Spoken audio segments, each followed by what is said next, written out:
মায়ের দোয়া এমন দোয়া, মায়ের দোয়াটাও কবুল, বদ দোয়াটাও কবুল, ঠিক কিনা? যদি এমন হতো শুধু দোয়াটা কবুল, তাহলে দোয়া না করুক সমস্যা নাই, কিন্তু বদ দোয়া করলেও কবুল করে কে? বদ দোয়া কবুল হয়ে গেলে সমস্যা আছে না নাই? এজন্য মা বাবার সাথে ভালো আচরণ করব। বাবা মার ছেলে মেয়েদের দৃষ্টান্ত তরমুজ আর ছুরির মতো। মা বাবা হলো ছুরি, ছেলে মেয়ে তরমুজ। তরমুজ নিচে রেখে উপর থেকে ছুরি মারলে তরমুজ কেটে যায়, আবার ছুরি নিচে রেখে উপর থেকে তরমুজ ফেললেও তরমুজ কেটে যায়। উভয় অবস্থায় তরমুজের ক্ষতি হয়, ছুরির কিছু হয়। কথা বুঝতে পেরেছেন? এই জন্য যত বড় আল্লাহর ওলি আপনি হন না, মা বাবা বদদোয়া দিলে কিন্তু লেগে যাবে, ঠিক কিনা? বনি ইসরাইলের একজন আবেদ ছিল, নাম জুরাইজ। নাম কি? বুখারীর বর্ণনা, প্রামাণ্য বর্ণনা আপনাদেরকে শোনাচ্ছি। জুরাইজ সে একজন অনেক বড় আল্লাহর ওলি। তাহাজ্জুদের নামাজ পড়তো রাতে। তাহাজ্জুদের নামাজ ছাড়া আল্লাহর ওলি হওয়া যায়? কথা বলেন। ওয়ামিনাল লাইলি ফাতাহাজ্জাদ বিহি নাফিলাতাল লাকা আসা আন ইয়াবআসাকা রাব্বুকা মাকামাম মাহমুদা। তাহাজ্জুদের নামাজ যদি আপনি পড়েন, আপনার মর্যাদা বাড়িয়ে দিবে কে? আল্লাহ। এই আল্লাহর ওলি জুরাইজ থাকতেন পাহাড়ের উপর। পাহাড়ের উপরে তাহাজ্জুদের নামাজ পড়ছেন। ইন দা মিন টাইম ওনার মা ওনাকে ডেকেছে, ইয়া জুরাইজ আশরিবনি ময়া, পানি খাওয়া। জুরাইজ মনে মনে ভাবে, হায় হায়, নামাজের মধ্যে দাঁড়ালাম, এখনই মায়ের তৃষ্ণা লাগলো, কি করব? মায়ের ডাকে সাড়া দেব নাকি নামাজ চালিয়ে যাব? জুরাইজ মনে মনে ভাবে, কিছুক্ষণ পরে যে মাকে পানি খাওয়াবো, আগে নামাজটা পড়ি। কিছু সময় পর তার মা আবার ডাক দিল, ইয়া জুরাইজ। জুরাইজ আবার বিপদে পড়ে যায়, হায় হায়, কি করব? নামাজ পড়বো নাকি মারে পানি খাওয়াবো? আবার সিদ্ধান্ত নিল, না না, নামাজটা শেষ করে যাব। 3 বার ডাকার পরে জুরাইজ নামাজের কারণে মায়ের ডাকে সাড়া দেয় নাই। মায়ের মনের মধ্যে দুঃখ লেগেছে, মা তার মনে কষ্ট পেয়েছে। মুহূর্তের মধ্যে মা 2টা হাত তুলে আল্লাহর কাছে বদদোয়া দিয়েছে। কবুল করে নিয়েছে কে? ওই যে বলছি, মায়ের দোয়াও কবুল, বদদোয়াও। এটা কি মুফাসসিরে কোরআন নাকি হাফেজ না মাওলানা না আল্লাহর ওলি, ইট ডাজন্ট ম্যাটার। ওইটা কোনো বিষয় না। দোয়া করলেও কবুল, বদদোয়া তো কবুল। চিল্লা এখন ঠিক কিনা? উনি দোয়া করলেন, আল্লাহুম্মা লা তুমিতহু ইল্লা আন তুরিয়াহুল মুমিসাত। ও আল্লাহ, 3 বার ডাকলাম, পানি খাওয়ালো না। আমার মনে বড় দুঃখ লেগেছে। আল্লাহুম্মা লা তুমিতহু ইল্লা আন তুরিয়াহুল মুমিসাত। আমি বদদোয়া দিলাম, বেশ্যা নারীর ফিতনায় না ফেলে জুরাইজকে মরণ দিও না। কবুল করে নিল কে? মা দোয়া করছে, আল্লাহ আমার ছেলেরে তুমি বেশ্যা নারীর ফিতনায় ফেলে দিও। ঠিক তার 3 দিন পরে এক বেশ্যা নারী এসে তার দরজায় নক করতে শুরু করছে। তাহাজ্জুদের নামাজের পর জুরাইজ দরজা খুলে দেখে এক বেশ্যা নারী। বেশ্যা নারী বলে, দেখো আমি কত সুন্দরী, অনন্যা, সুস্নিগ্ধা, প্রিয়ংবদা, সুহাসিনী, সুকেশিনী, সুভাসিনী, অসূর্যম পশ্যা, কাক পক্ষীও টের পাবে না, কেউ জানবে না তুমি আমার সাথে অপকর্ম করো। আল্লাহর ওলি জুরাইজ বলে, খবরদার, ওয়াল আয়াযু বিল্লাহ, আমি একজনকে ভয় পাই, তিনি কে? আল্লাহরে যারা ভয় পায় তাদের দ্বারা এই কাজ করা সম্ভব না, দূর হয়ে যা। আল্লাহর ওলি জুরাইজের সাথে সুবিধা করতে না পেরে বেশ্যা পাহাড় থেকে নেমে যায়। নেমে দেখে পাহাড়ের নিচে রাখাল শোয়া। রাখাল রেগম থেকে উঠিয়ে বেশ্যা বলে, আমি কত সুন্দরী দেখো। রাখাল মনে মনে কয়, পাইছি তোরে। রাখাল আর বেশ্যা মিলে অপকর্ম করে জিনায় লিপ্ত হয়ে যায়। গভীর রাতে 2 জন জিনা অপকর্ম করে, ব্যভিচার করে। আর ব্যভিচারের ফসল হিসেবে ওই বেশ্যা নারীর পেটের ভিতরে কিছুদিনের মধ্যেই সন্তান দিয়ে দেয় কে? দিন গড়িয়ে রাত আসে, মাস যে বছর আসে। 3 মাস যাওয়ার পর বেশ্যা নারীর পেটটারে উঁচা করে দিছে কে? এবার এলাকার লোকেরা ধরেছে, তুই তো বিয়ে করস নাই, পেটে বাচ্চা আসলো কেমনে? You didn't get married, so from where did you get the baby? তোমার বিয়ে হয় নাই, তোমার হাজবেন্ড নাই, তোমার পেটে বাচ্চা আসলো কেমনে? বেশ্যা বলে, আমার পেটের বাচ্চার বাবা হচ্ছে ওই আল্লাহর ওলি জুরাইজ। জুরাইজ আমার সাথে অপকর্ম করেছে রাতের আধারে, কেউ দেখে নাই। সবাই মিলে জুরাইজ রে ধরো, এটা ভণ্ড। কথাটা হাসানা মিসা? কত পার্সেন্ট মিসা? সবাই কয়, হায় হায়, এতদিন ভাবতাম আল্লাহর ওলি, এখন দেই ভণ্ড। দিনের বেলা তুমি জুব্বা পরো, তোমার কাছে পানি পড়ার জন্য যাই, আর রাতের বেলা অপকর্ম। আজকে তোর ভণ্ডামি ছুটামু। উপর মে পাক সাফ, আন্দার মে খালাত মালাত। উপর দিয়া তুমি অনেক ভালো জুরাইজ, ভিতরে তোমার এত গোলমাল। উপর দিয়া ফিটফাট, ভিতর দিয়া সদরঘাট। আজকে তোর সদরঘাট বের করুন।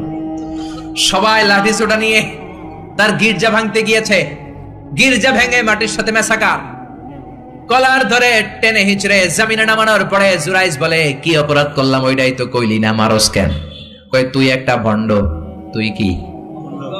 জুরাইজ বলে, কি অপরাধ করেছি বলো? সবাই বলে, তুমি আল্লাহর ওলি সেজে বসে আছো, জুব্বা পড়ে ভাব ধরেছো, রাতের আধারে অপকর্ম করেছো। এই বেশ্যা নারীকে তুমি গর্ভবতী করেছো, এই বেশ্যা নারীর পেটের ভেতরে যে সন্তান এইটার বাবা হইলি তুই। জুরাইজ কয় খাইছে, কি বিপদে বললাম, আমি তো চিনি না এই বেশ্যাকে। জুরাইজ বলল ঠিক আছে, কি করবা? সবাই কত ডেথ পেনাল্টি, মৃত্যুদণ্ড। কি দণ্ড? যুগে যুগে মৃত্যুদণ্ড আছে না নাই? মৃত্যুদণ্ড, এখনই তোমার শিরোচ্ছেদ করা হবে। জুরাইজ বলে ঠিক আছে, শিরোচ্ছেদ করবার সমস্যা নাই, শিরোচ্ছেদ করার আগে 2 রাকাত নামাজ পড়ার অনুমতি দাও। কয় রাকাত? আল্লাহর ওলি জুরাইজ চোখের পানি ছেড়ে 2 রাকাত নামাজ পড়ে আল্লাহর ডেকে বলে, আল্লাহ তুমি যদি এক হও, তুমি যদি কাদের হও, তুমি যদি সব ক্ষমতার মালিক হও, আজকে এই বেশ্যার পেটের বাচ্চাটার ইঙ্গিত করে একটা প্রশ্ন করব, তুমি পেটের বাচ্চার মুখের জবান খুলে দিবা। আল্লাহ পারে? এই ছোট্ট বাচ্চার জবান খুলে দিতে পারবে? এত ক্ষমতা আল্লাহর। হাজার হাজার মানুষ দাঁড়িয়ে আছে। 2 রাকাত নামাজের পর জুরাইজ বেশ্যারে ডেকে বলে, বেশ্যা দিকে আয়, তোর পেটের বাচ্চার বাবাকে কান নে। জুরাইজ কয় সর্বনাশ। এবার বলে আরো কাছে আয়। কাছে আসার পরে বেশ্যার পেটের দিকে ইঙ্গিত করে পেটের বাচ্চারে ডেকে বলে, উলমান হুয়া আবুক, তোমার বাবাকে বলো। সবাই হাসে, সবাই কয় পেটের বাচ্চা, 3 মাসের বাচ্চা, এটা তো মানুষই হয় না, এটা এখন রক্ত মাংসে ছোট্ট একটা গোশতের টুকরো, এটা কথা বলবে কেমনে? জুরাইজ ডেকে বলল, পেটের বাচ্চা, তুমি যদি এক আল্লাহর আদেশে মায়ের পেটে এসে থাকো, তোমারে প্রশ্ন করব, তুমি উত্তর দাও। মান হুয়া Abu, who is your father? তোমার পিতাকে? হাজার হাজার মানুষকে তাজ্জব করে বেশ্যার পেটের ভেতর থেকে মানুষের মতো আওয়াজ আসতে শুরু করলো। পেটের ভেতর থেকে ছোট্ট বাচ্চা বলে, আনতাল আস্তাবি, আপনি আমার বাবা নন। ওই যে সিপাহি দাঁড়ায় আছে, আর রাই হুয়া আবি, ওই রাখাল হলো আমার বাবা। আল্লাহু আকবার। সবাই বলে, জুরাইজ তুমি তো ভণ্ড না, আসলে আল্লাহর ওলি, আমাদেরকে মাফ করে দাও, তোমার গির্জা আমরা স্বর্ণ দিয়ে বানায় দেব। জুরাইজ বলে, স্বর্ণ দিয়ে বানানোর দরকার নাই, মাটি দিয়ে বানায় দিলেই চলবে। ও মিয়া, এত বড় আল্লাহর ওলি, উনিও মায়ের বদদোয়া থেকে রেহাই পায় নাই। বুঝতে পেরেছেন? মায়ের বদদোয়ার কারণে অপদস্থ হওয়া লেগেছে। চিল্লায় বলেন ঠিক কি না? এজন্য কত বড় নিয়ামত যে আমাদের ঘরে আছে আমরা নিজেরা চিনি না। হাতিয়া দিবেন আগে আম্মারে দিবেন, বেতন পেলে আগে মায়ের হাতে দিবেন, বাবার হাতে দিবেন, আপনার জীবনটারে উজালা করে দিবে কে? কি রহমত, কি বরকত, কি নিয়ামত ঘরে রেখেছে আল্লাহ, আমরা চিনলাম না। ঠিক কি না? বিশ্বনবী মসজিদ নববীর প্রথম মিম্বারে পা রেখে আওয়াজ করে বললেন আমিন। দ্বিতীয় মিম্বারে পা রেখে আওয়াজ করে বললেন আমিন। তৃতীয় মিম্বারে পা রেখে আওয়াজ করে বললেন আমিন। সাহাবারা বললেন, ও নবী, 3 বার কেন আমিন বললেন? বুঝি নাই। বিশ্বনবী বললেন, প্রথম মিম্বারে যখন পা রেখেছি, জিব্রাইল এসে বলেছে, রমজান পাওয়ার পরেও ইবাদত করে যে গুনাহ মাফ করতে পারে নাই, তার উপর আল্লাহর লানত। আমি বিশ্বনবী বলে দিয়েছি আমিন। দ্বিতীয় মিম্বারে পা রেখেছি, জিব্রাইল এসে বলেছে, আমি বিশ্বনবীর নাম শোনার পরেও যারা আমার উপরে দুরূদ পড়ে নাই, তাদের উপরে আল্লাহর লানত। আমি নবী বলে দিয়েছি আমিন। সবাই পড়েন সাল্লাল্লাহু আলাইহি ওয়াসাল্লাম। 3 নাম্বার মিম্বারে পা রাখার পরে জিব্রাইল এসে বলে, মা বাবা একজনকে কিংবা 2 জনকে বার্ধক্যে উপনীত পাওয়া অবস্থায়, বয়স্ক অবস্থায়, পাওয়া অবস্থায় মা বাবার খেদমত করে যারা জান্নাত কামাতে পারে নাই, তাদের উপর আল্লাহর লানত। আমি বলেছি আমিন। এজন্য মা বাবার খেদমত করলে জান্নাতটারে উন্মুক্ত করে দিবে কে? আল্লাহ। বিষ্ণুই বললেন, মা বাবা 2 জনের সাথেই ভালো আচরণ করবা, বিশেষ করে মায়ের সাথে। কার সাথে? এক সাহাবী বললেন, বুখারীর বর্ণনা, মান আহাক্কু বিহুসনি সাহাবাতি ইয়া রাসূলুল্লাহ, সবচেয়ে বেশি ভালো আচরণ কার সাথে করব? বিষ্ণুই বললেন, উম্মুক, মায়ের সাথে। তারপরে বললেন মায়ের সাথে, তারপরে বললেন মায়ের সাথে, 3 বার বললেন মায়ের সাথে। আরেক বর্ণনা এসেছে 4 বার বললেন মায়ের সাথে, 5ম বারে বললেন তোমার পিতার সাথে। বাবার চেয়ে মায়ের মর্যাদা বেশি না কম? আল্লাহ বললেন বাবার চেয়ে মায়ের মর্যাদা অনেক বেশি। তার কারণ হলো মা যে কষ্ট সহ্য করেছে, বাবা ওইটা করে নাই। ঠিক কি না? হামালাতু উম্মুহু, বাবা তোমারে পেটে ধরে নাই, পেটে ধরেছে কে? 2 নম্বরে বললেন ওয়াহানানা আলা ওয়াহান, বোঝার পরের বোঝা, যন্ত্রণার পরের যন্ত্রণা 10 মাস 10 দিন বাবা সহ্য করে নাই, করেছে কে? 3 নম্বরে বললেন ওয়াফিসালুহু ফি আমাইন, 2 বছর বাবা দুধ খাওয়ায় নাই, দুধ খাওয়ালো কে? 2 বছর আপনি দুধ খাইছেন, তার মানে কত লিটার দুধ আপনি খেয়েছেন, কত গ্যালন, কত গ্লাস দুধ আপনি খেয়েছেন, কোনো হিসাব আছে? বিশ্বনবী ধমক দিয়ে বললেন লাউ কাতাআতা জিলদাক, জিলদ মানে কি? চামড়া। লাউ কাতাআতা জিলদাক, তোমার চামড়াগুলো কেটে রোদে শুকিয়ে যদি মায়ের পায়ের 2টা জুতা বানিয়ে দাও, ওই যে ছোট্টবেলায় এক ঢোক দুধ তুমি খেয়েছিলা, ওই একটা ঢোক দুধের শোধ আদায় হবে নাকি? মায়ের দুধের শোধ আদায় হবে? জোরে বলেন আদায় হবে, আদায় হবে। যেদিন আমাদেরকে জন্ম দিলেন কতটা কষ্ট সহ্য করেছেন, মনোযোগ দিয়ে শোনেন। মেডিকেল সায়েন্টিস্টরা বলে কোন সুস্থ মানুষ তার দেহে 45 ইউনিটের বেশি ব্যথা সহ্য করতে পারে না। একজন তাজা সুস্থ মানুষ তার দেহে 45 ইউনিট পেইন একবারে সহ্য করতে পারে। ব্যথার মাত্রা যদি 45 ইউনিটের বেশি হয়, লোকটা হয় বেহুশ নয় মরে যাবে। আমার আর আপনার মা আমাদেরকে জন্ম দিতে যে 57 ইউনিটেরও বেশি ব্যথা সহ্য করেছেন, 57 ইউনিট প্লাস। কেন ইমাজিন, এটা কি কল্পনা করতে পারেন? কল্পনা করতে পারেন 57 ইউনিটেরও বেশি যেই ব্যথাটা কোনো অ্যাক্সিডেন্টে আপনার দেহের 20টা হাড়ি একসাথে ভেঙে গেলে যত ব্যথা, তার চেয়েও বেশি ব্যথা। চিল্লায় এখন আল্লাহু আকবার। এজন্য আল্লাহ ডেকে বললেন, খবরদার মায়ের সাথে বেয়াদবি করো না। মায়ের সাথে বেয়াদবি করলে তোমার কোনো আমল কাজে আসবে না। বিশ্বনবীর জলিল কদর সাহাবার নাম ছিল আলকামা। কি নাম? আরো জোরে বলেন, কি নাম? আলকামা অসুস্থ, ইন্তেকাল করবে, মুমূর্ষ, কিন্তু মুখ দিয়ে কালেমা বেরোয় না। তার আত্মীয় স্বজন সবাই মিলে তার সামনে কালিমা পড়ে, কিন্তু কালিমা বেরোয় না। 3 দিন বিছানায় পড়া। কয়দিন? বিশ্বনবী বলেছেন, লাকিনু মাউতাকুম লা ইলাহা ইল্লাল্লাহ। তোমরা তোমাদের মুমূর্ষ মৃত রোগীদের সামনে বসে লা ইলাহা পড়ো। কি পড়ো? কিন্তু বললেন না লা ইলাহা পড়েন, লা ইলাহা পড়েন। অনেকে মারা যাবে, দাদা মারা যাবে, চাচা মরে যাবে, বিছানায় পড়া, কানের সামনে যায় এই লা ইলাহা পড়েন, লা ইলাহা পড়েন। এরকম জোরাজুরি করবেন না, তার রূহ বের হচ্ছে, এমনিই তো একটা জ্বালা। আবার যদি আপনি চাপাচাপি করেন, সে যদি বলবে শোনা করুন না, ঝামেলা আছে না নাই? এজন্য বিশ্বনবী বললেন, জোরাজুরি করো না, কানের সামনে যে আস্তে আস্তে তার সামনে যে পড়তে শুরু করে দাও, লা ইলাহা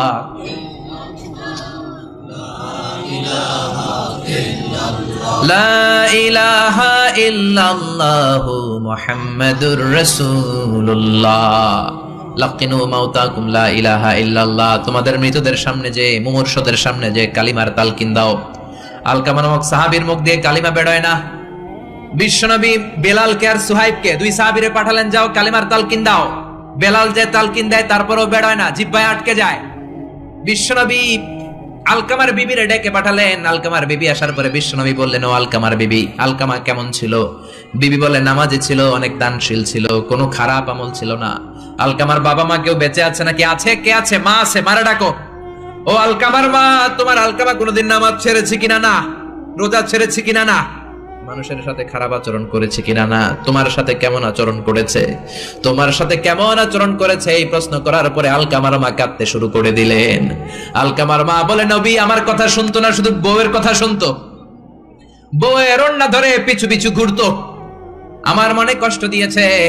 বিশ্বনবী বললেন, তোমার ছেলেরে তুমি মাফ করে দাও। আলকামার মা বলে, না, মাফ করব না। একথা শোনার পরে বিশ্বনবী বললেন, লাকড়ি আনো, আগুন জ্বালাও, আলকামারে আগুনে ফেলে দেব। লাকড়ি এনে আগুন জ্বালানোর পর আলকামার মা চিৎকার দিয়ে বিশ্বনবীর পায়ে পড়ে যায়। বিশ্বনবীর ডেকে বলে, নবী গো, আপনার 2টা পায়ে ধরি, আমার কলিজার টুকরা আলকামারে আগুনে ফেলবেন না। আলকামা আমার নার ছেড়া ধন, আমার কলিজার টুকরা। ও নবী, অনেক কষ্ট দিয়েছে আমার মনে, কিন্তু আগুনে ফেলবেন না। আগুনে ফেলার জন্য ওরে আমি পেটে ধরি নাই, আগুনে ফালানোর জন্য ওরে আমি মানুষ করি নাই। ও নবী, আমার আলকামারে আগুনে পুড়বেন না, জান জান, আমি আমার আলকামারে মাফ করে দিলাম। বিশ্বনবীর সামনে দাঁড়িয়ে আলকামার মা যখন মাফ করে দেওয়ার ঘোষণা দিল, বিশ্বনবী সাক্ষী, সাহাবীরা সাক্ষী। আলকামা চিৎকার করে পড়তে শুরু করলো, লা ইলাহা ইল্লাল্লাহু মুহাম্মাদুর রাসূলুল্লাহ সাল্লাল্লাহু আলাইহি সাল্লাম। কালিমা পড়ে শেষ নিঃশ্বাস ত্যাগ করেছে। চিল্লায় এখন আল্লাহু আকবার। এজন্য মা বাবার খেদমতের দরকার আছে না নাই? সৈয়দনা ইব্রাহিম ওনার ছেলেকে রেখে আসলেন মরুভূমিতে, মক্কার জমিনে। তার বিবি হাজরা সহ হাজার মারা গেল। সৈয়দনা ইসমাইল বড় হলেন, তাগড়া যুবক। বুখারীর বর্ণনা, জুরহুম নামক কওমের একটা মেয়েকে বিয়ে করে সুখের সংসার করলেন। আল্লাহ বললেন, ইব্রাহিম যাও যাও, তোমার ছেলেরা দেখতে যাও। বুখারীর বর্ণনা, সৈয়দনা ইব্রাহিম ইসমাইলের বাড়িতে দেখা করতে গেলেন, বেড়াতে গেলেন। সৈয়দনা ইসমাইল বাড়িতে নাই, বনে গিয়েছে শিকার করতে। কি করতে? সব নবীরা নিজ হাতে কামাই করে খেয়েছেন, ঠিক কিনা? শিকার করতে গিয়েছেন। সৈয়দনা ইব্রাহিম দরজার পাশ থেকে সালাম দিলেন, আসসালামু আলাইকুম।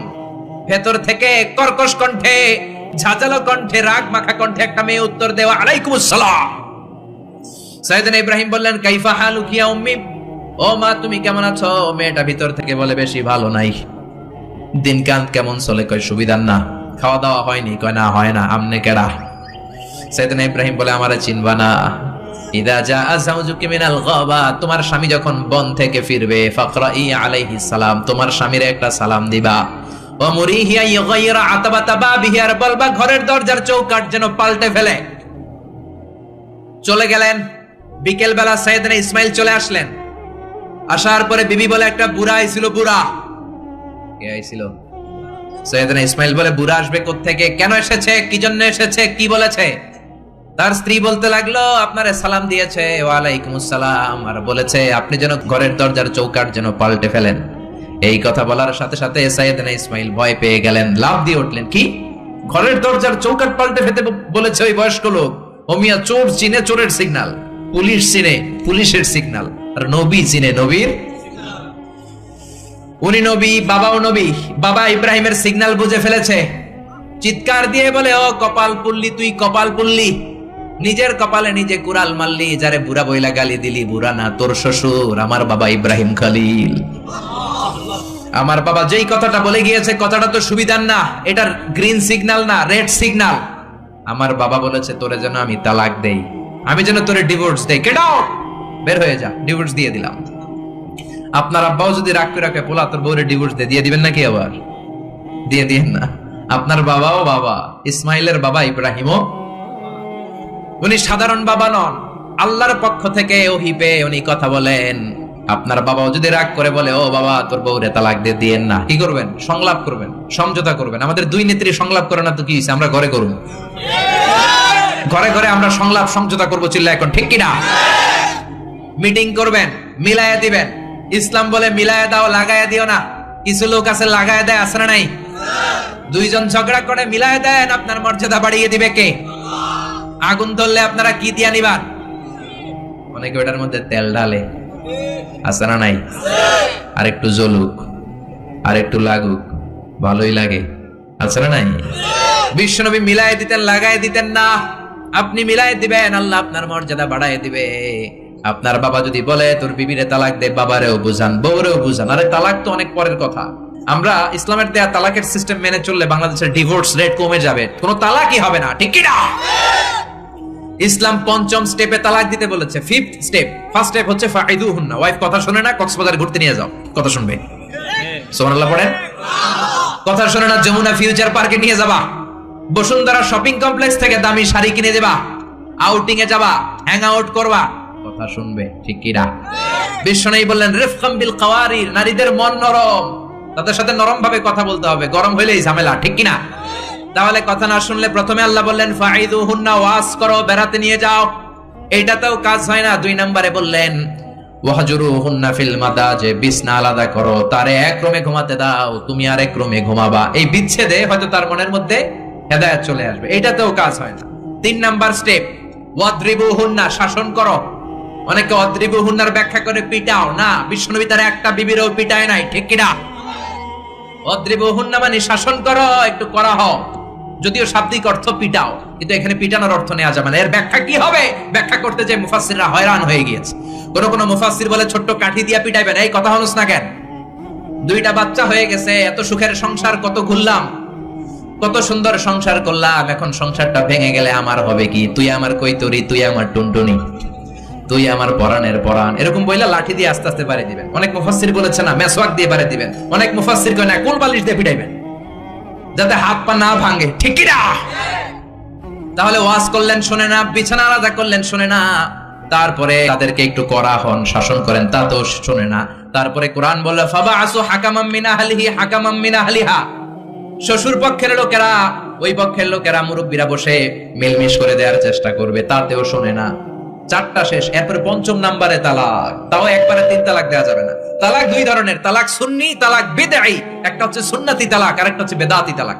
বেদাত তালাক মানে রাগের মাথায় একসাথে 3 তালাক, বাইন তালাক, এগুলো আছে না নাই? না, এগুলো করা যাবে না। তালাক সুন্নি হচ্ছে আপনার বউয়ের যখন পিরিয়ড হয় না, আপনার বউ ক্লিন পরিচ্ছন্ন, তখন 1 তালাক দিবেন। কারণ ওই তালাক দেওয়ার পরেও তার প্রতি ভালোবাসা জাগলে আবার মেলামেশার সুযোগ আছে না নাই? 1 মাস সুযোগ আছে, ফিরে আনতে পারবেন, কথা শুনে না। 2য় মাসে আবার আরেকটা তালাক দিবেন, আরো 1 মাস সুযোগ। কয় মাস? তারপরে তৃতীয় মাসে যখন আরেক তালাক দিয়ে দিলেন, আত-তালাক আল-বাইন আল-বাইনুনা, কমপ্লিট ডিভোর্স, আর এই বউয়ের কাছে যাওয়া যাবে। এই সিস্টেম একটার পর একটা যদি আপনি মানেন, তালাক হবে। কথা কন। আরে প্রথম ধাক্কায় কক্সবাজারে গেলেই তো আবার শান্তির সংসার শুরু হয়ে যাবে, ঠিক কি না?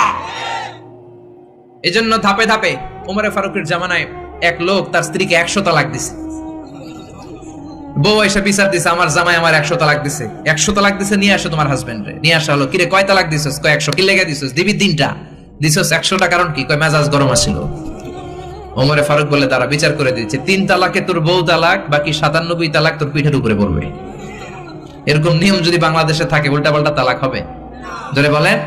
এই জন্য আপনার বাবা ও বাবা ইসমাইলের বাবা ইব্রাহিম, সাইয়েদনা ইব্রাহিম বললেন তালাক দাও, ইসমাইল তালাক দিয়ে দিলেন। ঘটনা মনে আছে তো, না ভুলে গেছেন? তালাক দিয়ে দিলেন, নতুন বিয়ে করলেন।